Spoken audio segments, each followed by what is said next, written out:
News alerts. Telugu media మొగల్గా పేరు పొందిన ఈనాడు సంస్థల చైర్మన్ రామోజీరావు కన్నుమూశారు. ఈ నెల 5న ఆయనకు శ్వాస తీసుకోవడంలో ఇబ్బంది తలెత్తడంతో పరీక్షించిన వైద్యులు స్టెంట్ ఇచ్చి అమర్చారు. స్టెంట్ వేసిన తర్వాత ఆయన ఆరోగ్య పరిస్థితి కొంచెం క్రిటికల్ గా మారడంతో ఆసుపత్రిలో చేర్పించారు. ఇక 87 ఏళ్ల రామోజీరావు గత కొంతకాలంగా పలు అనారోగ్య సమస్యలతో బాధపడుతున్నారు. గతంలో కూడా ఆయన ఆసుపత్రిలో చికిత్స పొందారు. కాగా రామోజీరావు మీడియాతో పాటు అనేక వ్యాపారాలు నిర్వహిస్తున్న విషయం తెలిసిందే. ఈనాడు సంస్థలు రామోజీ ఫిలిం సిటీ, మార్గదర్శి చిట్ ఫండ్స్, ప్రియా ఫుడ్స్ వంటి వ్యాపార సామ్రాజ్యాన్ని రామోజీరావు నడిపిస్తున్నారు. తెలుగు మీడియాలో ప్రధానమైన ఈనాడు సంస్థ ఆయన ఆధ్వర్యంలోనే కొనసాగుతున్న సంగతి తెలిసిందే.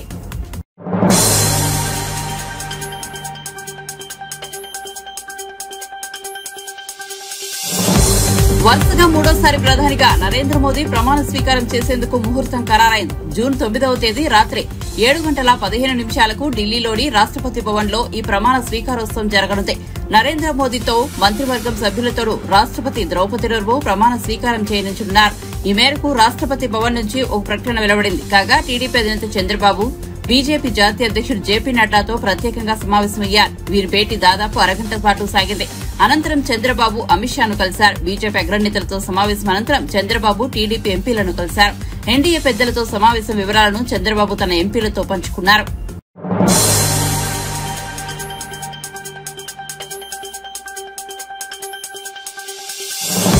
నల్గొండ, ఖమ్మం, వరంగల్ పట్టభద్రుల ఎమ్మెల్సీ ఉప ఎన్నికల్లో కాంగ్రెస్ విజయం సాధించింది. ఆ పార్టీ అభ్యర్థిగా పోటీ చేసిన తీర్మానం మల్లన్న అలియాస్ చింతపండు నవీన్ బీఆర్ఎస్ అభ్యర్థి రాకేష్ రెడ్డిపై గెలిచారు. రెండో ప్రాధాన్యత ఓట్ల లెక్కింపు తర్వాత అధికారులు విజయాన్ని ధృవీకరించారు. గతంలో ఇక్కడ బీఆర్ఎస్ గెలిచిన సంగతి తెలిసిందే. మొదటి ప్రాధాన్యత ఓట్ల లెక్కింపులో ఎవరికి మెజార్టీ రాకపోవడంతో రెండో ప్రాధాన్యత ఓట్లను లెక్కించారు. చివరిగా బీఆర్ఎస్ అభ్యర్థి రాకేష్ రెడ్డి ఎలిమినేషన్ తో మల్లన్న విజయం దక్కించుకున్నారు. పోలింగ్ కేంద్రం వద్ద బీఆర్ఎస్ అభ్యర్థి రాకేష్ రెడ్డి మాట్లాడుతూ సాంకేతికంగా ఓడిపోయాను, కానీ నైతికంగా గెలిచానని అన్నారు. నేను ప్రతి రౌండ్ లో గట్టి పోటీ ఇచ్చానని చెప్పారు. శాసనమండలిలో అడుగు పెట్టలేకున్నా బయట నుండి పట్టభద్రుల కోసం పోరాడతానని రాకేష్ రెడ్డి చెప్పారు. కాగా తీర్మానం మల్లన్న గతంలో ఇదే స్థానం నుంచి స్వతంత్ర అభ్యర్థిగా పోటీ చేశారు.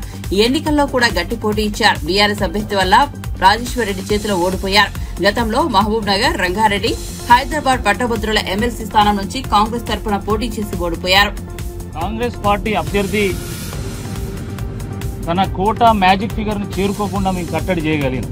శాసన మండలి లేదా చట్టసభలు అనేటువంటి సంవత్సరానికి 30 రోజులు 40 రోజులు మాత్రమే ఉంటాయి. వాళ్ళ పక్షాన నేను చట్టసభల్లో పోరాటం చేయలేకపోవచ్చు, వాళ్ళ పక్షాన ప్రశ్నించలేకపోవచ్చు, కానీ జనరల్ సభలో 365 రోజులు 24/7 నేను ప్రజల కోసం ప్రశ్నిస్తా, ప్రజల తరపున ప్రభుత్వం మీద పోరాటం చేస్తా, ప్రజల గొంతుకై ప్రజల మధ్యనే ఉంటాను నేను నిత్యం కూడా.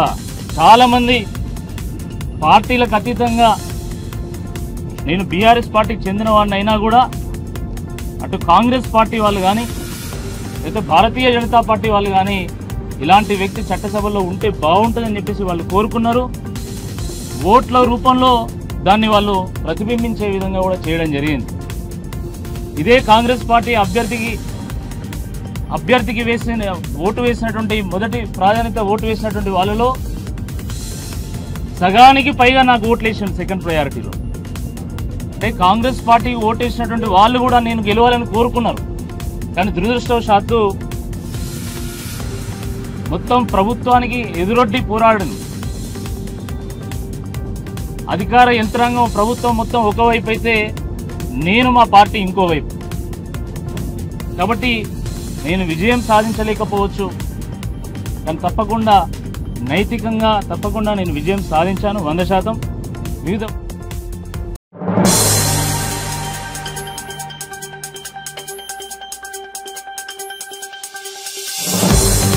ఎన్డీఏకు మద్దతిచ్చే ఎంపీల జాబితాను రాష్ట్రపతికి అందించామని ప్రధాని నరేంద్ర మోదీ అన్నారు. ఆదివారం సాయంత్రం ప్రమాణ స్వీకారం చేస్తామని తెలిపారు. ఆయన శుక్రవారం సాయంత్రం రాష్ట్రపతి ద్రౌపది ముర్మును కలిసి ఎన్డీఏకు మద్దతిస్తున్న ఎంపీల జాబితాను అందజేశారు. అనంతరం మాట్లాడుతూ ఆజాదీ కా అమృత్ మహోత్సవ్ జరిగిన తర్వాత మొదట ఎన్నికలు ఇవే అన్నారు. ఎన్డీఏకు దేశ ప్రజలు మూడోసారి అవకాశం ఇచ్చారన్నారు. దేశానికి మరింత సేవ చేయాలని, మమ్మల్ని ఆశీర్వదించాలని పేర్కొన్నారు. ఎల్లుండి జూన్ 9వ తేదీన సాయంత్రం 6 గంటలకు మోదీ మరోసారి ప్రధానిగా రాష్ట్రపతి భవన్లో ప్రమాణ స్వీకారం చేయనున్నారు. ఆయనతో పాటు పలువురు ఎంపీలు, కేంద్ర మంత్రులుగా ప్రమాణ స్వీకారం చేస్తారు.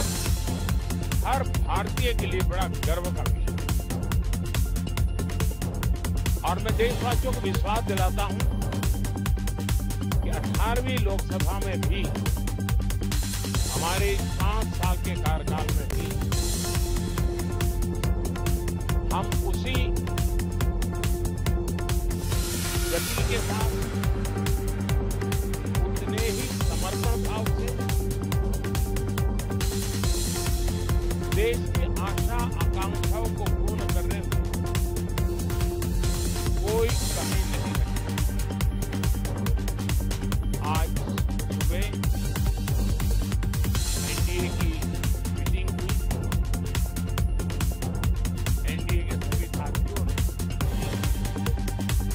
मुझे फिर से एक बार इस दायित्व के लिए पसंद किया है और सभी एनडीए के साथियों ने राष्ट्रपति जी को इसकी जानकारी दी और राष्ट्रपति जी ने मुझे अभी बुलाया था और मुझे प्रधानमंत्री सेक्रेटरी के रूप में काम करने की नियुक्ति दी है और मुझे शपथ समारोह के लिए और मंत्रिमंडल के लिए सूचित किया है। मोटे तौर पर मैंने राष्ट्रपति जी को कहा है कि 9 तारीख शाम को पूजा रहेगी। बाकी डिटेल तो राष्ट्रपति जी वर्कआउट करेगा और हम सब तक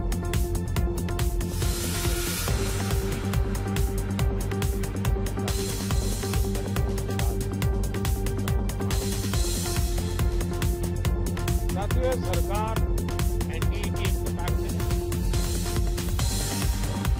एनडीए 1, एनडीए 2 और एनडीए 3 ये निरंतर और हमारे संकल्पों को लेकर सुशासन के प्रति हमारी प्रतिबद्धता को लेकर और देश के सामान्य जन के सपनों को पूरा करने के प्रयास इस निरंतरता को हम और अधिक ऊर्जा के साथ और अधिक व्यापक विजन के साथ आगे बढ़ाएंगे और समय सीमा में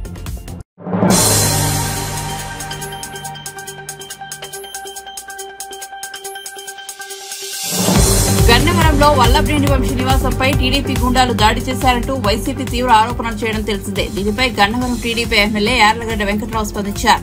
వల్లభనేని వంశీ అనుచరులే తమ వాళ్లను రెచ్చగొట్టారని వెల్లడించారు. వంశీ అనుచరులు తమ వాళ్లను దూషించారని ఆరోపించారు. ఉద్రిక్తతల నేపథ్యంలో సీఆర్పీఎఫ్ బలగాలు మా వాళ్లపై లాఠీచార్జ్ చేశాయి. సీఆర్పీఎఫ్ బలగాల దాడుల్లో 8 మంది గాయపడ్డారు. కొందరు పోలీసులు ఇంకా వైసీపీకి కొమ్ము కాస్తున్నారు.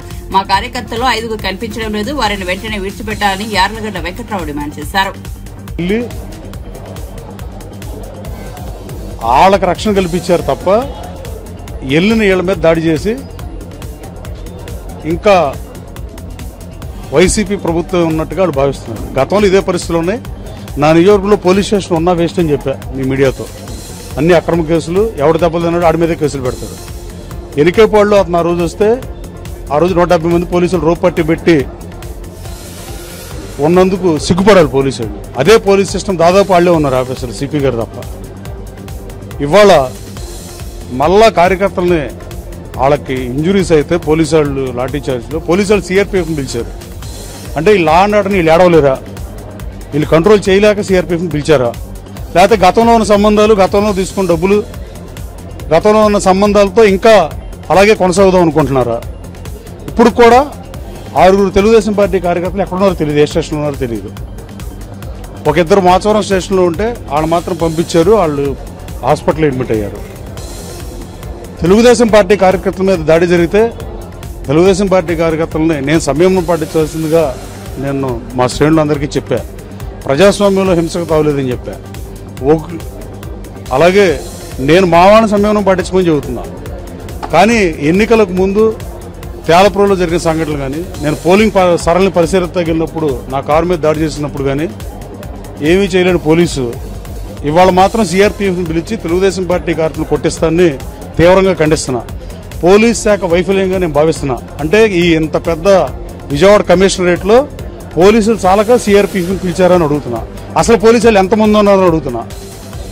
ఇంకా న్యాయమైన పోరాటాలు చేసే ఓపిక మాకు కూడా లేదు. ప్రతిదానికి సహనానికి కూడా హద్దులు ఉంటాయి.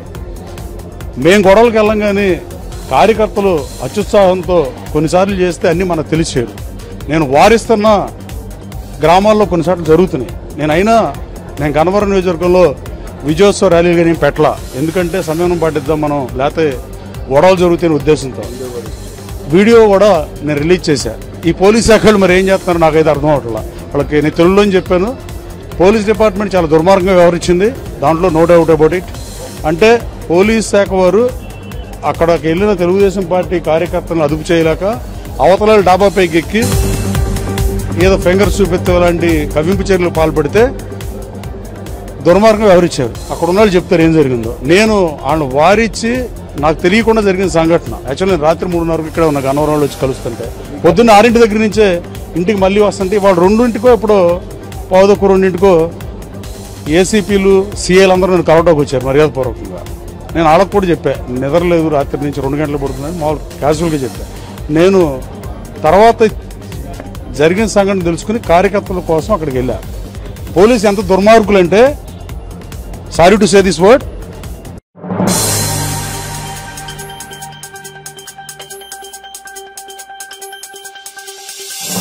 తన తండ్రి కడియం శ్రీహరి పేరుకు మచ్చ లేకుండా తాను ముందుకు సాగుతానని వరంగల్ లోక్సభ నియోజకవర్గం నుంచి గెలుపొందిన కడియం కావ్య అన్నారు. ఎంపీగా తన గెలుపు కోసం కృషి చేసిన వారందరికీ ఆమె కృతజ్ఞతలు తెలిపారు. హన్మకొండలోని సిపిఐ కార్యాలయంలో ఆ పార్టీ నేతలు ఆమెను సన్మానించారు. ఈ సందర్భంగా కావ్య మాట్లాడుతూ తాను సిపిఎం, సిపిఐ పార్టీల మద్దతుతో గెలుపొందానన్నారు. పట్టణంలోని గుడిసెవాసుల సమస్యలను పరిష్కరించేందుకు తన వంతు కృషి చేస్తానని హామీ ఇచ్చారు. రానున్న 5 ఏళ్లు కాంగ్రెస్ కోసం ఎలాగైతే పనిచేస్తానో కమ్యూనిస్టుల కోసం కూడా అంతేగా పనిచేస్తానని హామీ ఇచ్చారు. ఖర్గే గారికి, రాహుల్ గాంధీ గారికి, ప్రియాంక గాంధీ గారికి, అట్లాగే ఇక్కడ మన పిసిసి చీఫ్ మరియు సీఎం రేవంత్ రెడ్డి గారికి, బట్టి విక్రమార్క గారికి, ఉప ముఖ్యమంత్రి వర్యులు, మరియు మన వరంగల్ జిల్లా శాసనసభ్యులు, మంత్రులు, ఇక్కడున్న కాంగ్రెస్ నాయకులందరికీ కూడా నన్ను కాంగ్రెస్ పార్టీ అభ్యర్థిగా ప్రకటించినందుకు, నన్ను సపోర్ట్ చేసినందుకు వాళ్ళందరికీ నా ధన్యవాదాలు తెలియజేసుకుంటున్నాను. అదేవిధంగా ప్రజలందరూ కూడా ఎన్ని వ్యక్తిగత విమర్శలు చేసినా కూడా వాటికి నా గెలిపే సమాధానంగా నన్ను నమ్మి ఓటేసినందుకు ప్రతి ఒక్కరికి కూడా నేను నా కృతజ్ఞతలు తెలియజేసుకుంటున్నాను. వాళ్ళు ఏ విధంగానైతే నేను ప్రామిసెస్ చేశానో వాళ్ళకి అండర్ గ్రౌండ్ డ్రైనేజ్ సిస్టమ్ కానీ, తర్వాత ఇండస్ట్రియల్ కారిడార్ కానీ, కోచ్ ఫ్యాక్టరీ కానీ, ఎయిర్పోర్ట్ కానీ, అట్లాగే ఎడ్యుకేషనల్ హబ్గా డెవలప్ చేసుకోవడం, ఇండస్ట్రియల్ హబ్గా డెవలప్ చేసుకోవడము, ఇవన్నిటిపైన నేను ఖచ్చితంగా రానున్న రోజులలో తప్పకుండా పోరాడతాను, కృషి చేస్తాను. ఈ సమస్యలను ఎన్నో సంవత్సరాల నుంచి పెండింగ్ ఉన్నాయి. వరంగల్ ప్రజల గొంతుకగా నేను ఢిల్లీలో మాట్లాడబోతున్నాను. అందుకు అవకాశం కల్పించిన ప్రజలందరికీ కూడా పేరు పేరున నేను నమస్కారాలు తెలియజేసుకుంటున్నాను.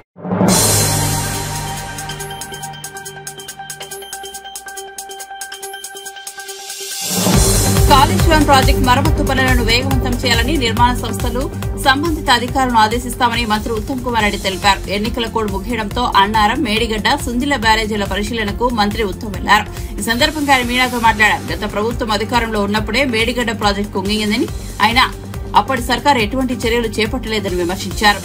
మేడిగడ్డ బ్యారేజ్ కుంగిపోయిన విషయం మీ అందరికీ తెలుసు. కుంగిపోయిన తర్వాత కూడా ఏమీ జరగనట్టుగా గత ప్రభుత్వంలో ఉన్న పెద్దలు అసలు ఏమీ రిపేర్స్, రెక్టిఫికేషన్, రెమెడియల్ మెజర్స్ ఏమీ మొదలు పెట్టలేదు. మేము ప్రభుత్వం వచ్చిన తర్వాత భారతదేశంలోనే డ్యామ్స్, బ్యారేజెస్ కి అత్యంత నైపుణ్యం ఉన్న బాడీ, పార్లమెంట్ లో చట్టం ప్రకారం ఏర్పాటు చేయబడ్డ నేషనల్ డ్యామ్ సేఫ్టీ అథారిటీకి ఈ పని అప్పచెప్పినాం.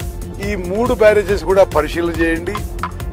ఇది ఎంత నష్టం జరిగింది, ఏ విధంగా దానికి రిపేర్స్ చేయాలన్నా, ఇంకా దానికి ఏమన్నా మరి ఏ స్థాయిలో డ్యామేజ్ జరిగింది, ఏమేం టెస్టులు చేయించాలని చెప్పి కూడా నేషనల్ డ్యామ్ సేఫ్టీ అథారిటీ భారతదేశంలోనే అత్యున్నత ఈ డ్యామ్స్ అండ్ బ్యారేజెస్ లో నైపుణ్యం ఉన్న కేంద్ర ప్రభుత్వ సంస్థ. వాళ్ళు ఒక ఇంటరిమ్ రిపోర్ట్ ఇవ్వడం జరిగింది. ఆ ఇంటరిమ్ రిపోర్ట్ ప్రకారము మేడిగడ్డ బ్యారేజ్ లో ఏం చేయాలనో, అన్నారం బ్యారేజ్ లో ఏం చేయాలనో సుందిల్ల బ్యారేజ్ లో ఏం చేయాలనో వివిధ కార్యక్రమాలు వాళ్ళు లిస్ట్ అవుట్ చేశారు. కొన్ని టెస్టులు కూడా వాళ్లే రాసి ఇచ్చారు. ఎన్డీఎస్ఏ ఇచ్చిన ఇంటరిం రిపోర్ట్ ప్రకారం ఈ 3 బ్యారేజీల రక్షణ కొరకు, పునరుద్ధరణ కొరకు ఈ 3 ఏజెన్సీల వాళ్ళకి పని అప్పచెప్పడం జరిగింది. ఈ రోజు నేను నిన్నటి వరకు రాలేకపోయినా 2 నెలల నుంచి, ఎందుకంటే మోడల్ కోడ్ ఆఫ్ కాండక్ట్ ఉంటే మేము ఈ పర్యటించడం ఇది ఎలక్షన్ కమిషన్ పర్మిట్ చేయలేదు. ఈ రోజు మొదటి రోజు కోడ్ ఆఫ్ కాండక్ట్ అయింది. ఈ 3 బ్యారేజెస్ కూడా విజిట్ చేసి ఎన్డీఎస్ఏ చెప్పిన ఏ అయితే ఇంటరిం మెజర్స్ అవి యుద్ధ ప్రాతిపదిక పూర్తి చేయాలని చెప్పి ఇంజనీరింగ్ డిపార్ట్మెంట్ శాఖ అధికారులకి కన్సర్న్ ఏజెన్సీస్ కూడా చెప్పడం జరుగుతుంది.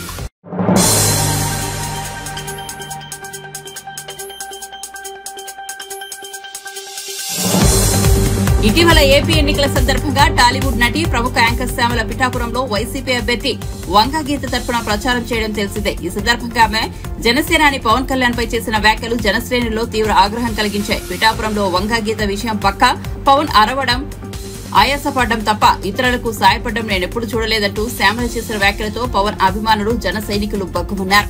ఇప్పుడు ఎన్నికలు పూర్తయ్యాయి. పిఠాపురంలో పవన్ గెలవడమే కాదు, రాష్ట్రంలో జనసేన పార్టీ పోటీ చేసిన 21 స్థానాలు విజయం అందుకుంది. ఈ నేపథ్యంలో యాంకర్ శ్యామల తనకు బెదిరింపు కాల్స్ వస్తున్నాయని వెల్లడించారు. ఒక రకంగా భయంగానే ఉందని ఆందోళన వ్యక్తం చేశారు. ప్రియమైన ఆంధ్రప్రదేశ్ ప్రజలకి నమస్తే. జరిగిన ఎన్నికల్లో ప్రజలిచ్చిన తీర్పుని స్వాగతిస్తున్నాము. ఖచ్చితంగా ఈ క్షేత్ర స్థాయిలో జరిగినటువంటి ఎన్నికల్లో ప్రజలదే అంతిమ తీర్పు. మీ తీర్పుని ఖచ్చితంగా స్వాగతిస్తున్నాం, గౌరవిస్తున్నాను. ముందుగా అఖండ విజయాన్ని మూటగట్టుకున్న కూటమికి ధన్యవాదాలు. పెద్దలు నారా చంద్రబాబు నాయుడు గారికి, అలాగే పవన్ కళ్యాణ్ గారికి, బీజేపీ సభ్యులందరికీ, పురంధరేశ్వరి గారికి, అందరికీ కూడా హార్దిక కృతజ్ఞతలు తెలియజేసుకుంటున్నాము. అలాగే వైసీపీ గెలుపు కోసం కష్టపడ్డ ప్రతి కార్యకర్తకి, ప్రతి ఒక్కళ్ళకి, వైసీపీ కుటుంబం మొత్తానికి కూడా పేరు పేరున ధన్యవాదాలు. ఎస్, ఓడిపోయాము, కానీ ఒకటి గుర్తుపెట్టుకోవాలి, గెలిచిన నాడు ఎప్పుడూ విర్రవీగలేదు విజయ గర్వంతో, ఓడిపోయిన నాడు ఏనాడు కూడా కుంగిపోలేదు. అలాగే ఈసారి కూడా మన జగన్మోహన్ రెడ్డి గారు మరింత బలాన్ని పుంజుకుని మళ్ళీ ఖచ్చితంగా మీ అందరి సపోర్ట్తో మనందరం కలిసి జగనన్నతో నడిస్తే ఖచ్చితంగా మళ్ళీ ఒక మంచి ప్రభుత్వంగా మనం ఏర్పాటవుతాము. దేవుడిపై నమ్మకం ఉంచి ప్రజలకి మంచి జరగాలని కోరుకుంటూ, ఎస్, ఎప్పటికీ జగనన్నతోనే అందరం కలిసి నడుద్దాము, మంచి చేద్దాం. ఏదైనా ప్రజలకి మంచి జరగడం ముఖ్యం. ఈ 5 ఏళ్లు కూడా ఆంధ్రప్రదేశ్ కి ఎంత మంచి జరగాలో అంత మంచి జరగాలని మనస్ఫూర్తిగా కోరుకుంటున్నాను. జై వైసీపీ, జై జగన్. థ్రెటనింగ్ కాల్స్ గురించి వచ్చేసరికి, ఎస్, చాలా కాల్స్ వస్తున్నాయి, చాలా బెదిరిస్తున్నారు. ఒక రకమైన భయంగానే ఉంది నాకు కూడా. కానీ ఏంటంటే ఒకటే చెప్పాలండి, నేను మీకు ఒకటి నచ్చుతుంది, నాకు ఒకటి నచ్చుతుంది, అలా అని చెప్పి మీకు నచ్చింది నాకు నచ్చిందని చెప్పి మీరు బతకడానికి వీల్లేదు అంటే ఇది చాలా అన్యాయం అన్నా, చాలా అన్యాయం. సో ప్లీజ్, దయచేసి ఏది కూడా వ్యక్తిగతంగా తీసుకోవద్దు. నేను వ్యక్తిగతంగా ఎవరిపైన విమర్శలు చేయలేదు, చెయ్యను కూడా. ఎప్పటికీ నాకు చాలా గౌరవం. ఎవరన్నా కూడా వ్యక్తిగత విమర్శలు ఏవి నేను ఎప్పుడు చేయలేదు, చేయను, మళ్ళీ చెప్తున్నాను. దయచేసి మీరు కూడా ఏది పర్సనల్ గా తీసుకోవద్దు. ఎస్, ఒక పార్టీని గెలిపించేటువంటి ప్రయత్నంలో నేను ఎంత చేయాలో అంతా చేశాను, ఉన్నదే చెప్పాను, లేనిది ఎక్కడా మాట్లాడలేదు. దయచేసి దాన్ని మీరు అర్థం చేసుకుంటారని కోరుకుంటున్నాను.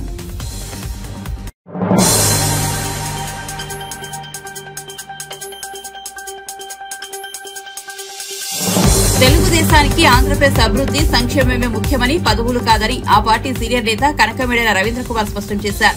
ఆంధ్రప్రదేశ్ పునర్నిర్మాణానికి అంకితమవుతామన్నారు. ఎన్డీఏలో భాగస్వామ్యంగా ఉంటూ కేంద్ర సహకారంతోనే రాష్ట్రానికి కావలసిన వాటిని సాధిస్తామని చెప్పారు. ఢిల్లీలో చంద్రబాబు అధ్యక్షతన జరిగిన ఎంపీలు, తెలుగుదేశం నేతల సమావేశంలో కనకమేడల పాల్గొన్నారు. ఇప్పుడున్నటువంటి రాష్ట్రంలో ఈ 5 సంవత్సరాల్లో జరిగిన విధ్వంసాన్ని దృష్టిలో పెట్టుకుని ఆంధ్రప్రదేశ్ని పునర్నిర్మించడానికి, ఆంధ్రప్రదేశ్లో ఉన్న మౌలిక వసతులను కల్పించడానికి కావలసినటువంటి నీటి సౌకర్యము, ఇరిగేషన్ నీటి సౌకర్యము ఇట్లాంటివన్నీ కల్పించి పడకేసినటువంటి పోలవరం ప్రాజెక్టుని పునర్నిర్మించటం, అలాగే పాడుపెట్టినటువంటి అమరావతిని మళ్ళీ తిరిగి క్యాపిటల్గా నిర్మించడం, ఇట్లాంటివన్నీ మా ఎన్నికల మేనిఫెస్టోలో ఆంధ్రప్రదేశ్లో ఎన్నికల సందర్భంలో మేము ఏదైతే వాగ్దానాలు చేశామో ఆ వాగ్దానాల అమలుకు సంబంధించి నిత్యము ఎన్డీఏతో మేము సత్సంబంధాలు కలిగి కేంద్ర ప్రభుత్వం యొక్క సహకారాన్ని కోరుతాం. అదే దశల వారీగా, అంశాల వారీగా కొనసాగుతున్న ప్రక్రియ. ఈ ఒక మీటింగ్లో తీసుకునేటటువంటి నిర్ణయం కాదు. అది కంటిన్యూస్గా మేము ఎన్డీఏలో ఉంటాము కాబట్టి ఎన్డీఏతో రిలేషన్ ద్వారా మాకు కావలసినటువంటి ఆంధ్రప్రదేశ్కి, మాకు ఇన్ ది సెన్స్ ఆంధ్రప్రదేశ్ భవిష్యత్తుకు కావలసినటువంటి అంశాలన్నీ కూడా ఒకటికి ఒకటి కేంద్ర ప్రభుత్వం ద్వారా రిక్వెస్ట్ చేసి వాళ్ళ ద్వారా మేము సాధించుకుని ఆంధ్రప్రదేశ్ పునర్నిర్మాణానికి అంకితమవుతాం. ఆంధ్రప్రదేశ్లో ఎప్పుడూ కూడా తెలుగుదేశం పార్టీ పదవుల కోసం ప్రాకులాడలేదు. పదవుల గురించి మేము పదవులను కూడా పణంగా పెట్టి వాజ్పేయి గారి గవర్నమెంట్లో బయట నుండి సపోర్ట్ చేసి ఆంధ్రప్రదేశ్లో పదవులు తీసుకోకుండా 5 సంవత్సరాలు వాజ్పేయి గారి గవర్నమెంట్కి ఎటువంటి ఇంటర్ఫీరెన్స్ లేకుండా కొనసాగిందండి. అప్పుడు కూడా మేము ఎన్డీఏలో ఉన్నాం. కనుక ఆంధ్రప్రదేశ్కి పదవులు, తెలుగుదేశానికి పదవులు ముఖ్యం కాదు. ఆంధ్రప్రదేశ్ యొక్క అభివృద్ధి, సంక్షేమం, ప్రజల యొక్క బాగోగులు, ఆంధ్రప్రదేశ్ యొక్క ఉనికిని కాపాడటం అనేటువంటి ప్రధానమైనటువంటి ఎజెండా. ఆ ఎజెండా కోసం మేము సకల చర్యలు తీసుకుంటాం. దాంతో అదే ఉద్దేశంతో ఎన్డీఏ కోఆర్డినేషన్లో మేము కొనసాగుతాం.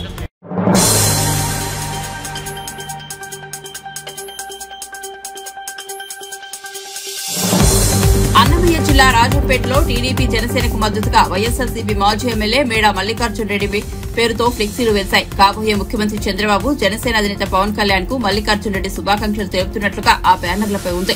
ఈ నెల 12న నియోజకవర్గ వ్యాప్తంగా భారీగా ఇలాంటి బ్యానర్లను వేయాలని నిర్ణయించినట్లు మేడా వర్గీయులు వెల్లడించారు. మేడా సోదరుడు రఘునాథ్ రెడ్డి ఇటీవల రాజ్యసభకు ఎన్నికయ్యారు. అయితే మేడాకు టికెట్ దక్కకపోవడంతో ఆయన ఎన్నికల్లో టీడీపీకి అనుకూలంగా పనిచేయడం గమనార్హం.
దేశవ్యాప్తంగా 400 సీట్లు గెలుస్తామని ప్రగల్భాలు పలికిన బీజేపీ నాయకులకు ప్రజలు చెంపపెట్టు లాంటి సమాధానమిచ్చారని మంత్రి కొండా సురేఖ అన్నారు.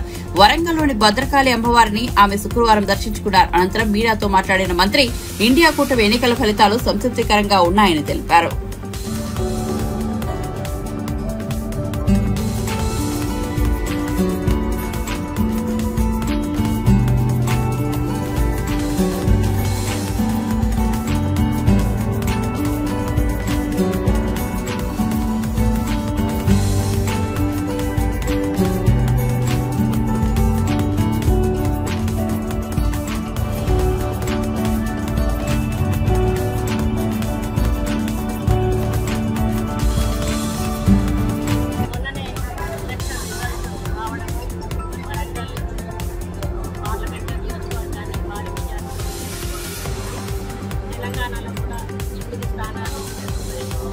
పార్లమెంట్ క్యాండిడేట్లను గెలిపించుకొని ఈరోజు సీఎం రేవంత్ రెడ్డి గారు ఏదైతే రెఫరెండం అని చెప్పారు, రెఫరెండంగా దాన్ని చూపిస్తూ ప్రజల వద్దకు వెళ్ళి నిలవడం జరిగింది.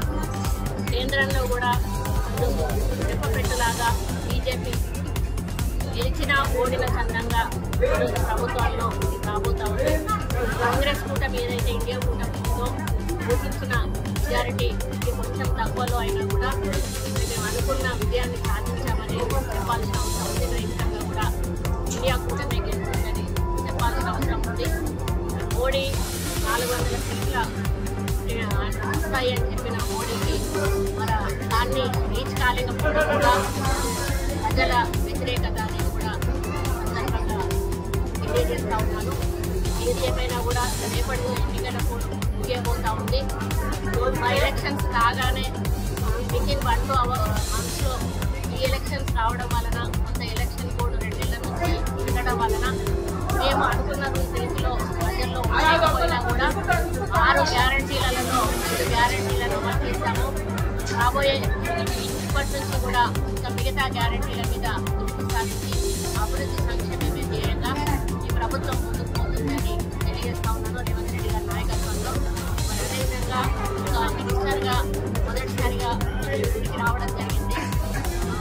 ఎలక్షన్స్ అయినా వస్తామని చెప్పి అనుకున్న సందర్భంగా మరి భద్రకాళి అమ్మవారి ఆశీస్సులతో మరి వరంగల్లో ఉన్న ప్రతి టెంపుల్ని కూడా అన్ని రకాలుగా అభివృద్ధి కూడా ఇదే విధంగా కృషి చేస్తానని ఒక తెలంగాణ దేవాదాయ శాఖ మంత్రిగా కూడా అన్ని టెంపుల్స్ మీద కూడా ప్రత్యేక సాధిస్తానని మరి గతంలో కొత్త రాష్ట్రమైన ఆంధ్రప్రదేశ్ నుంచి మనకి ఎటువంటి సహాయ సహకారాలు లేకుంటే ఇప్పుడు అక్కడ కూడా ప్రభుత్వం మారింది కాబట్టి వీలైనంత ఇక్కడ దేవాలయాల కోసం కృషి చేస్తానని అదేవిధంగా ఫారెస్ట్ ఎన్విరాన్మెంట్ మినిస్టర్గా కూడా నా బాధ్యతలన్నీ కూడా శ్రద్ధతో నిర్వహించి ప్రజలకు ఎటువంటి ఇబ్బంది కాకుండా ప్రభుత్వంకు మంచి పేరు వచ్చే విధంగా మరి మా శాఖలను నడిపిస్తానని అదేవిధంగా వరంగల్ ప్రజల మీద ఇప్పుడు ప్రత్యేక దృష్టి సారించి వారి అభివృద్ధి సంక్షేమాన్ని ముందుకు తీసుకుపోతూ మరి నా యొక్క పరిపాలన